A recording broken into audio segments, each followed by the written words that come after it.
बोले श्री प्राणनाथ प्यारे की जय, श्री सद्गुरु महाराज की जय, सद्गुरु श्री रामरतन जी महाराज की नाम की बंदो सद्गुरु चरण करो सो प्रेम प्रणाम। शुभ हरि मंगल करण धन श्री देव चंद्र जी नाम। श्री प्राणीनाथ निज मौलपति श्री मेहराज शुभ नाम। तेज गौर श्यामा युगल कर करूं प्रणाम। पिया जी को करूं प्रणाम। श्री प्राणीनाथ तुम सत्य हो, तुमसे चलत जहाज नय करने नहीं बहादुर की नाम। बहादुर की नाम। बोले श्री प्राणनाथ प्यारे की जय, धाम के धनी की। प्राणाधा प्यारे सुंदर साथी, आप सबके धाम हृदय में विराजित प्राण प्रियतम प्राण वल्लभ के नूरी चरणों में कोटि सुंदर साथी दाम देने की मेहर से हम अपने सतगुरु श्री रामचंद्र महाराज जी के बीतक श्रवण कर रहे हैं। सुंदर साथ जी 11वीं लहर में प्रवेश कर चुके है ना, और इसके अंदर 11वीं लहर भी है सुंदर साथ जी, है ना, जिसकी फोटो मैंने भेजी है वो मिस प्रिंट हो रहा है। हम सोच रहे थे कि 11वीं लहर क्यों नहीं है, इसके पीछे क्या राज है। तो सतगुरु महाराज जी पर छोड़ दी थी बात की, जब जैसे होगा तो पता चलेगा। तो देखा सुंदर साथ जी 11वीं लहर भी है। अब 11वीं लहर करने के बाद प्रसंग वही है, प्रसंग अलग नहीं है। जो 10वीं लहर में हमने किया वो ही प्रसंग 11वीं लहर में भी है, बस मिस प्रिंट हो रहा, मतलब टाइटल नहीं डाला है। तो 12वीं लहर में चले सुंदर साथ जी, तो पांजरा का वर्णन चल रहा है कि कहाँ पर वो मेला लगता था। तो महाराज जी के अंदर तो ये अनुभूति होने लगी थी कि पास्ट का भी और फ्यूचर का भी सब दृष्टिगोचर होने लगा। तो पांजरा में जो हमेशा भरता था मेला, तो वो नदी जो थी सूखी पड़ी रहती थी, वहां पर मेला लगा, और उसके भी दोनों था। तो महाराज जी, हमने कल सुना सुंदर साथ जी महाराज जी ने कैसे कहा कि भाई मैंने उन पटेल से भी कहा कि भाई यहाँ मेला मत भरने दो, फिर थानेदार से भी कहा भाई मेला मत भरने दो, फिर नदी के दूसरी ओर जो अलग दो पार्टियों में होता था उनसे भी विनती की भाई मेला मत भरने दो, लेकिन महाराज जी कह रहे कि किसी ने मेरी नहीं सुनी, और वहां से मेरा डेरा उठवा दिया, तो मैंने भी डेरा दूसरी जगह डाला।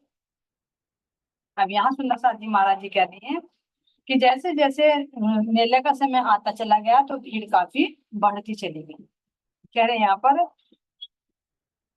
दोनों ओर कांगरे कंगारे ऊंची पाट बड़ा चौड़ा उसका, पर उन दिनों उसकी रहती थी पानी बूंद ना रहता था। कह रहे कि वो जो नदियां बनी हुई थी उनके जो कंगारे थे, जो कहते हैं पाल, बहुत ऊंची ऊंची थी, लेकिन जब पानी नहीं आता तो हमेशा वो सूखी पड़ी रहती, तो लोगों के अंदर डर है ही नहीं था। भाई रेती पड़ती थी, खाली जगह पड़ी है, तो सबके अंदर ये था कि चलो भाई यहीं पर मेला भर जाएगा। तो महाराज जी कह रहे कि यहाँ पर हमेशा ही खुश्की यानी सूखी पड़ी रहती थी, और जो कांगड़े ऊंची ऊंची थी, जो पाल में चौड़ी भी थी काफी और ऊंची भी, उस नदी के दोनों पार। पर उन दिनों खुश्की रहती यानी सूखी पड़ी रहती थी उस दिन, और पानी की एक बूंद भी नहीं रहती थी यहाँ पर। तो कोई डाउट ही नहीं, सुंदर सा जी कितने सालों से ऐसी पड़ी हुई थी। तो कह रहे महाराज जी यहाँ पर, सच पूछो तो लोग वहां के बारिश से थे ही अनजान, चादर तर हो जावे जिससे यह थी वर्षा वहां महान। अब ये लोग सोचे कि भाई यहाँ पर बारिश होती है, तो महाराज जी कह रहे कि बारिश भी ज्यादा नहीं थी यहाँ, केवल इतनी थी कि चादर तर हो जाए। अब ये समझ सकते हैं तुम शायद, मान लीजिए बारिश में हम गए और हमने चादर ओढ़ रखी, बस इतनी बूंदे कि उस चादर को क्रॉस करके हमारी बॉडी तक भी ना पहुंचे, बस इतनी कम नाम मात्र। तो उसको भी महाराज जी कह रहे उसको भी बहुत बड़ी बारिश समझते थे अगर इतनी भी हो जाएगा। तो सुंदर सुंदर साथ जी अगर इतनी सी चादर तर हो जाए तो क्या रेत में पता चलेगा इतनी सी बारिश।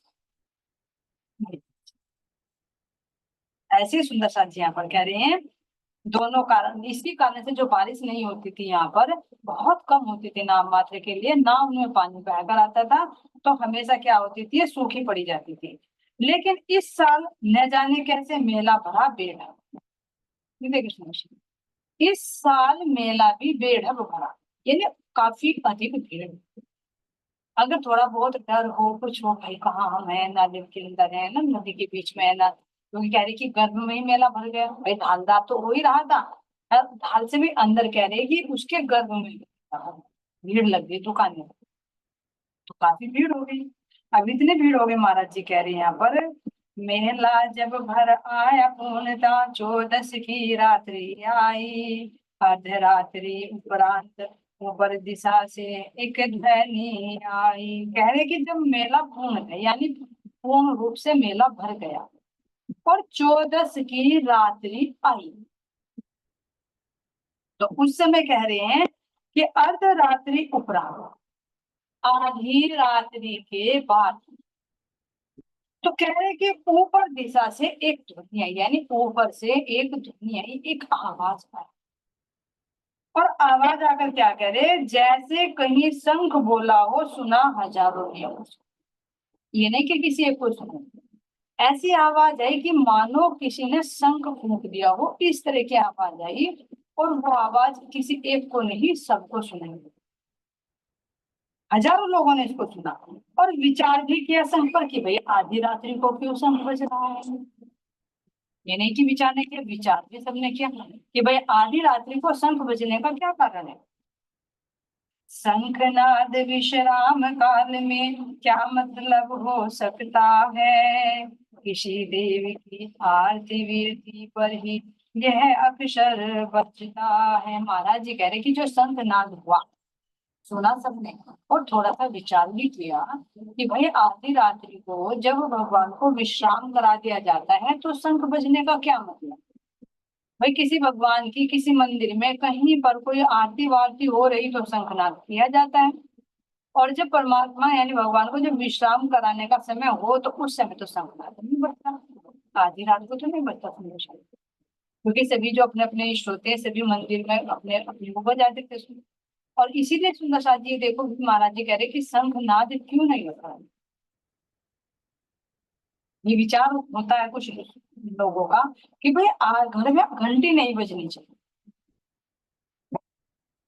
जब पूजा करते हैं तो उसमें घंटी नहीं बजनी चाहिए, तो क्यों नहीं बजनी चाहिए भाई, घंटी बजने से क्या ऑब्जेक्शन है।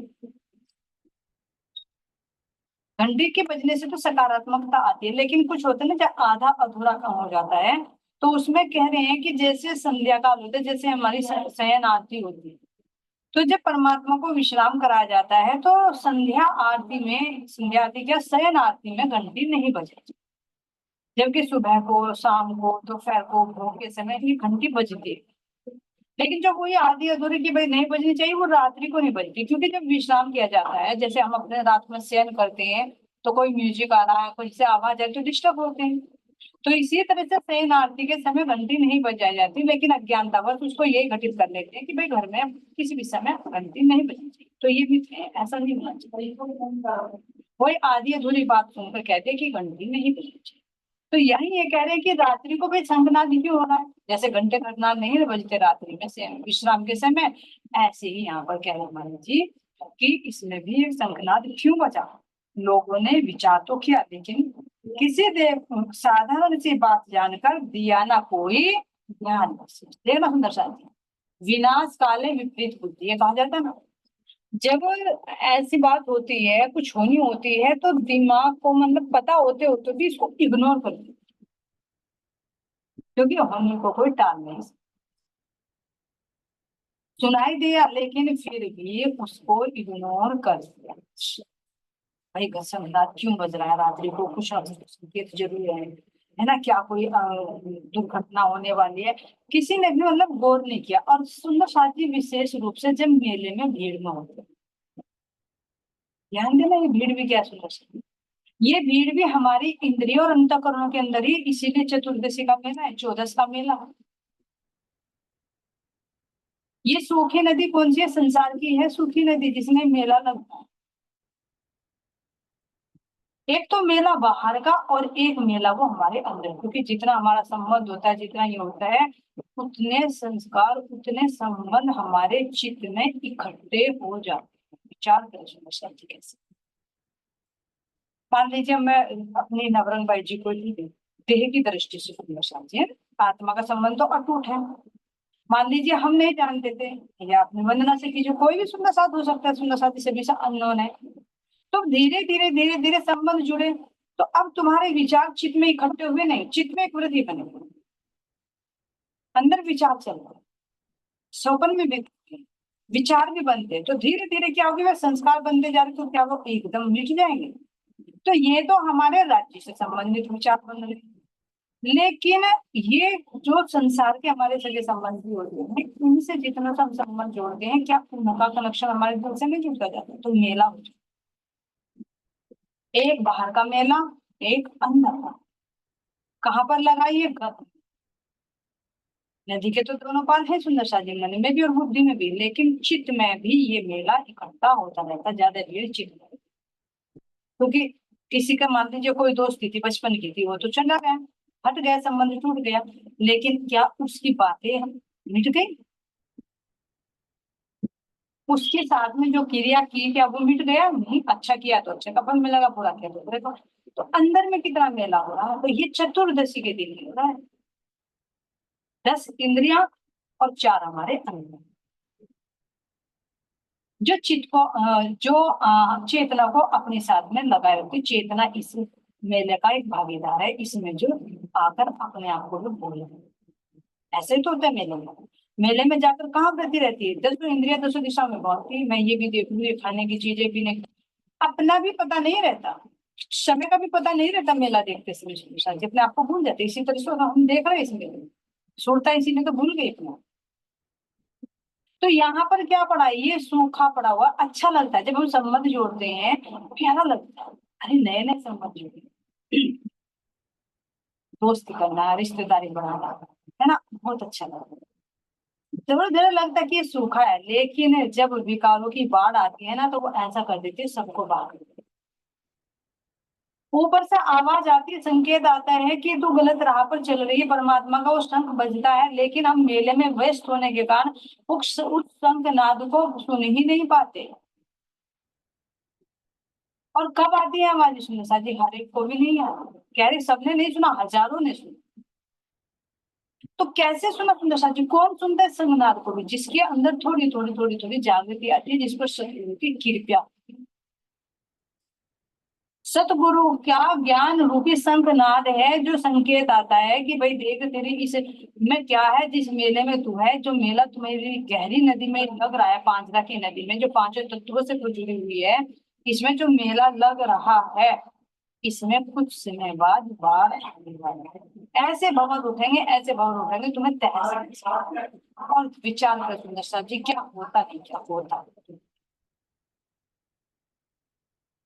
जितने संबंध जुड़े, जितनी संगति में रहे, खुद प्रैक्टिकल चल रहा है, माया से युद्ध चल रहा है, कि जितना भी हम संबंध जुड़े, इतने ही चित्त वृत्ति में वो संस्कार चढ़ते जाते, मुश्किल से ही उसको कहना बहुत आसान है, जन्मे रहिए को रहिए, लेकिन दिखाए राज्य महाराज, देखे तो सही प्रैक्टिकल करके कैसे क्या कहा जाता है, लेकिन बहुत मुश्किल है।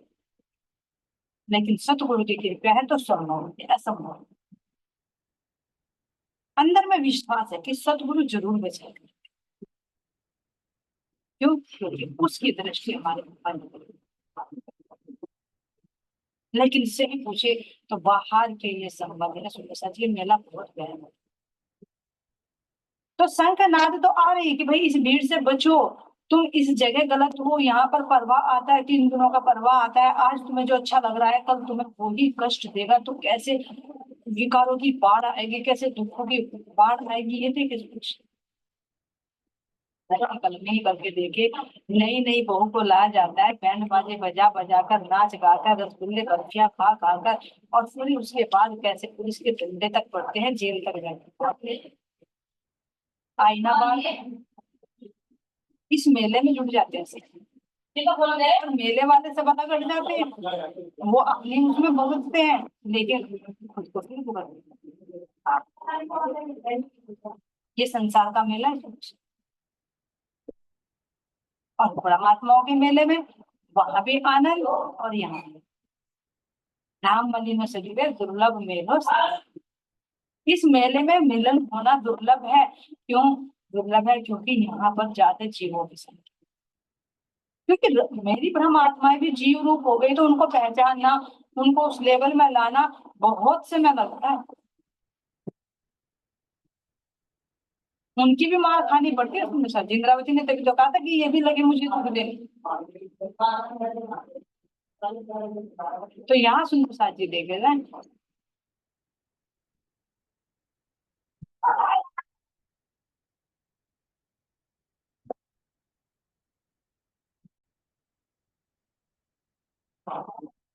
तो यहाँ देखे सुंदर साथ जी, इस मेले से हमें महाराज जी आगाह करा कि इस मेले से तुम्हें कैसे बचना, देखना भी है और बचना है।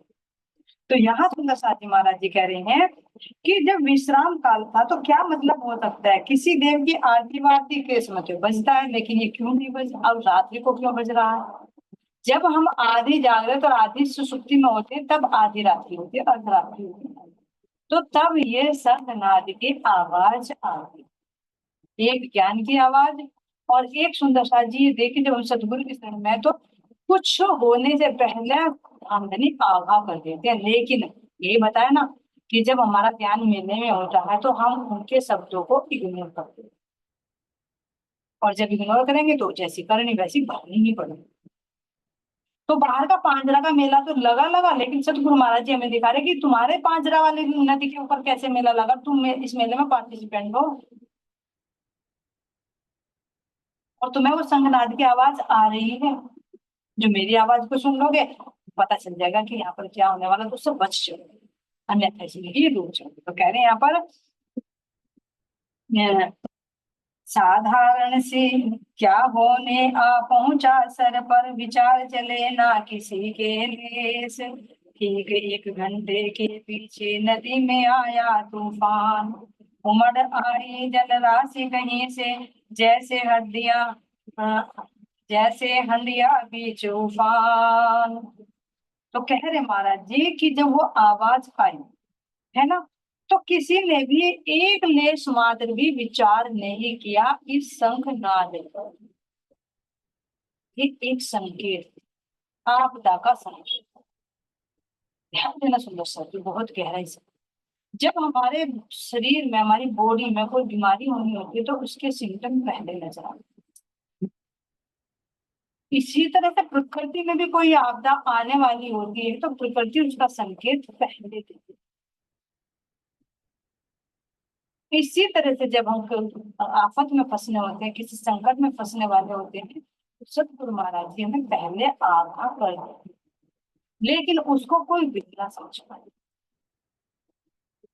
जो समझ पाता है वो बच जाता है, जो समझ नहीं पाता वो फंस जाता है। तो यहाँ पर भी कह रहे कि ठीक 1 घंटे के बाद किसी ने कुछ नहीं ध्यान दिया उस पर, भैया आधी रात्रि को क्यों बज रहा है, थोड़ा सा विचार किया, इग्नोर कर दिया और फिर अपने मेले में व्यस्त हो गए। तो कह रहे ठीक 1 घंटे के बाद नदी में ऐसा तूफान आया, ऐसा तूफान आया, ऐसे जल राशि, इतना अथाह जल आया कि पता नहीं कहाँ से आया, और एकदम से कैसे आया कि जैसे हंडिया में उफान आता। विचार कर इसको। हंडिया में उफान करे या किसी में, मतलब चाय या अपना दूध जो प्रैक्टिकल में करते हैं डेली, है ना, अगर उबाल, दूध में उबाल आने वाला है तो तुम कितना रोक पाओगे उसको? छोटा सा है ही वो। तुम्हारे हाथ में है वो, तो फ्लेम कम कर दोगे, ऊपर से पानी डाल दोगे, कुछ नहीं कर दोगे, या उसको उतार दोगे, फिर भी रुकते रुकते कितना टाइम ले लेगा, कितनी तीव्रता से एक उबाल आता है। ऐसे ही कह रहे महाराज जी कि ये पानी इतनी अथाह जलराशि आई, इतनी जलराशि आई कि पता नहीं कहां से आई, कि जैसे हंडिया में उफान आता। ऐसे आते सुंदर सा जी 3 गुणों के भवन, एक आपदा पर दूसरी आपदा, दूसरी आपदा पर तीसरी आपदा। तो यहाँ कह रही है उछली उफन कर नदी ऐसी, मेला सारा लिया लपेट, भरा पड़ा था नदी पांजरा का, मानवों से फूला पेट। कह रहे कि जो नदी सूखी पड़ी हुई थी वो उफान कर चली। देखा सुंदर सा जी मंजर तो देख सकते हैं, जैसे केदारनाथ में भी आई थी, है ना, कोई भी कहीं पर बादल फटता है, ग्लेशियर पिघलता है, तो उससे कितना जान की भी माल की भी हानि होती थी। तो ऐसे ही यहाँ पर कह रहे महाराज जी की वो जो सूखी पड़ी नदी थी उसमें कितना जल आया, कितना जल आया, और मेले उस सारे मेले को अपने में समेट लिया। क्यों? क्योंकि गर्भ में ही मेला लगा हुआ था ना। अब ऊंची ऊंची उसकी पाल थी, तो लोग भागे तो भागे कैसे? जब इतना एकदम से पानी आया तो फिर कैसे जान बचाए? भाई जब ऊंची ऊंची पाल थी तो आदमी तो आराम से डूब सकता है उसमें। फिर होश किसको पड़ती कि कोई अपना सामान उठाने की लालच करता है कि भाई मैं करूँ, कोई अपने बच्चों के लिए, कोई अपनी जान बचाने के लिए, फिर भी नहीं बच पाता। ऐसे नशा की ध्यान रहे। जब पहले से हम इस संतनाद को नहीं चुनेंगे तो जब महाप्रलय आएगी तो हमारा भी ऐसा ही हर्ष बच नहीं पाएंगे। लेकिन ब्रह्म आत्माओं को तो धनी फिर भी बचा लिया, पहले ही बचा लिया। लेकिन जब इस सृष्टि का लय होगा तो कैसे होगा, उस दुख को तो वही जानता है जो उसका फेस करे। लेकिन महाराज जी में यहाँ पर दिखा कि सारा मेला लपेट लिया और भरा पड़ा था नदी पांजरा का, मानो से फूला पेट। जो नदी थी वो, उस नदी में जब पानी आया और जो लोग वहां पर थे वे डूब गए। तो डूब डूब कर उनके अंदर जब पानी भर गया तो पानी भर भर कर उनका पेट भी फूल गया। तो महाराज जी कह रहे हैं कि उनका फूला फूला पेट और वो नदी उन मानवों की लाश से भर गई। और ये महाराज जी को पहले अनुभव हुआ कि आपदा आने वाला। इसीलिए तो बार बार तीन तीन चार चार बार से रिक्वेस्ट करी, लेकिन कौन सुने चाहे। जिसकी कोई पोजीशन हो, जिसका कोई देखने का दिखने का लुक अच्छा हो, तो उसकी तो बात माने। तो यहाँ कह रहे हैं कुछ हिसाब नहीं सामानों का, कुछ हिसाब नहीं जानों का, कुछ हिसाब नहीं जानवरों का, क्या हिसाब है इंसानों का। कुछ हिसाब नहीं है सामानों का। जो सामान थे वो कितने लोगों के मेले में तो सभी अधिकतर लेकर आते हैं, तो उनका कोई हिसाब नहीं था वो कितने बड़े थे। ना ही जानों का था, कितने लोगों की जान गई। ना जानवरों का हिसाब था, क्यों? कोई अपनी बैलगाड़ी लेकर आया होगा, कोई घोड़ा गाड़ी लेकर आया होगा, कोई कुछ लेकर आया होगा। तो कह रहे जानवरों का भी। और सुनो साथी, मेले में तो देखा ना, ऊंट भी लेकर आते हैं, घोड़े भी लेकर आते हैं, तरह तरह के होते हैं मेले में। जो बड़ा तगड़ा मेला भरा था, तो वो सब क्या करें, नदी में डूबकर मर गए। उनकी लाश ही लाश है। क्या कैसा मंजर था यहाँ पर। और कह रहे हैं कि कुछ हिसाब नहीं जानों का, कितने जानवर, कितने इंसान, बच्चे भी होंगे, स्त्रियां भी होंगी, पुरुष भी होंगे, बड़े भी, बूढ़े भी, बच्चे, सबको ही। तो कह रहे हैं इनका कोई हिसाब नहीं। उठा साथ पानी के सब कुछ क्षण भर में ले ली रेड़, सब पदार्थ बह चले एकदम, मिनट लगी मुश्किल से देर। जैसे किसी पर रेड डाली जाती है ना, कि एकदम रेड डाल दो भाई, छापा मार दो। इस तरह से उस नदी ने यहाँ पर छापा मार दिया और सबको अपने अंदर में ले गया। कह रही कि कितनी देर लगी? केवल 1.5 मिनट। मुश्किल से 1.5 मिनट लगी होगी, 1.5 मिनट में ये मंजर हो गए यहाँ पे। अब ये देखिए सुंदर सा जी, किसी चीज का सृजन करने में बहुत टाइम लगता है, लेकिन विनाश करने में बहुत कम समय। जैसे होता है ना कि पौधे को पाला जाता है, कितना टाइम लगता है उसको काटने में, लेकिन काटने में कितना टाइम लगेगा? गाड़ी चलाओ, काट के डालो, काट के। इसी तरह से सुंदर साथ जी, हम किसी की चीज को भी देखें, बच्चों का पालन पोषण हो या कुछ भी हो, तो उन सब में देखें हम, क्या होता है कि बच्चे को पालने में कितना टाइम लगता है। तो यहाँ सुंदर साथ जी कह रहे हैं कि एक बच्चे को ही ले लीजिए, पालने पोषने में कितना टाइम लगता है और खत्म होने में 1 सेकंड। घर बनाने में, बसाने में कितना टाइम लगता है, लेकिन मिटाने में बुलडोजर चलाया, भूकंप आया तो। इसी तरह से सर्जन करने में बहुत टाइम लगता है, इंसानों को सुधरने में कितना टाइम लगता है, और बिगड़ने में कितना टाइम लगता है, बहुत कम, तुरंत बिगड़। तो इसी तरह से सुंदर सा जी हमारा जी कह रहे हैं कि देखो, जो लोग इतना सामान सजा कर लाए होंगे, बना कर लाए होंगे, लेकिन मिटने में कितना टाइम लगा।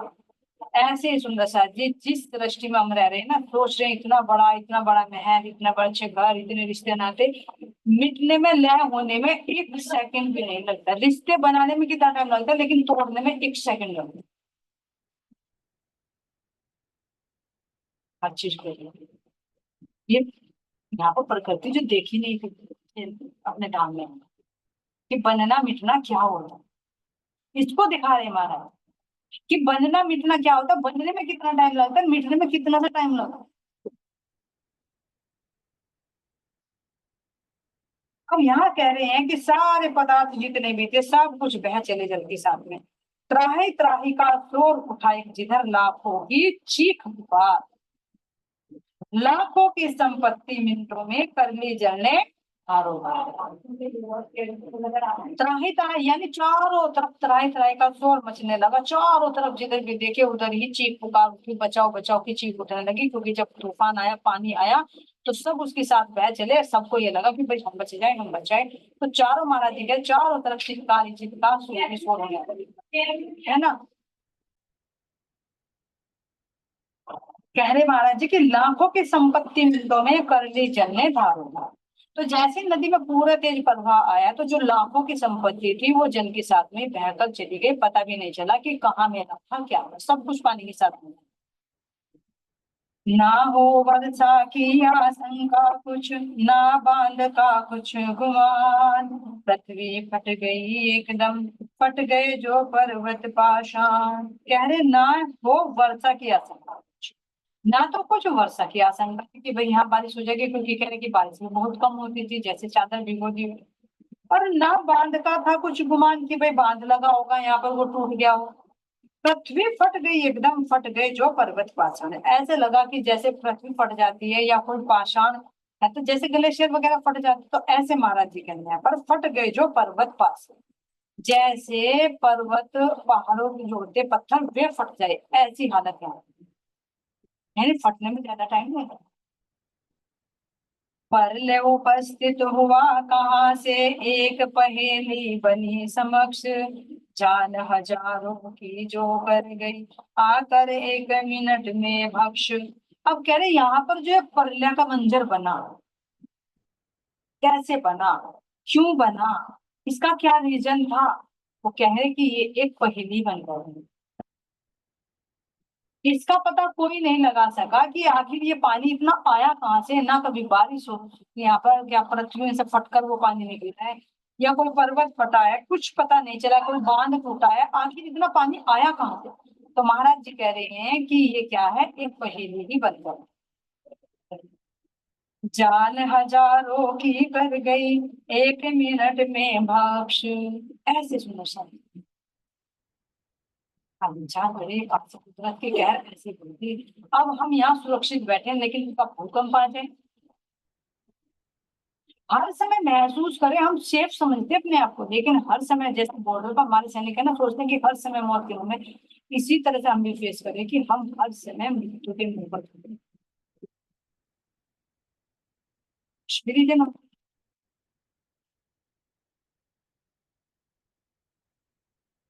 भूकंप आ जाए, बारिश आ जाए, कुछ पता नहीं चले।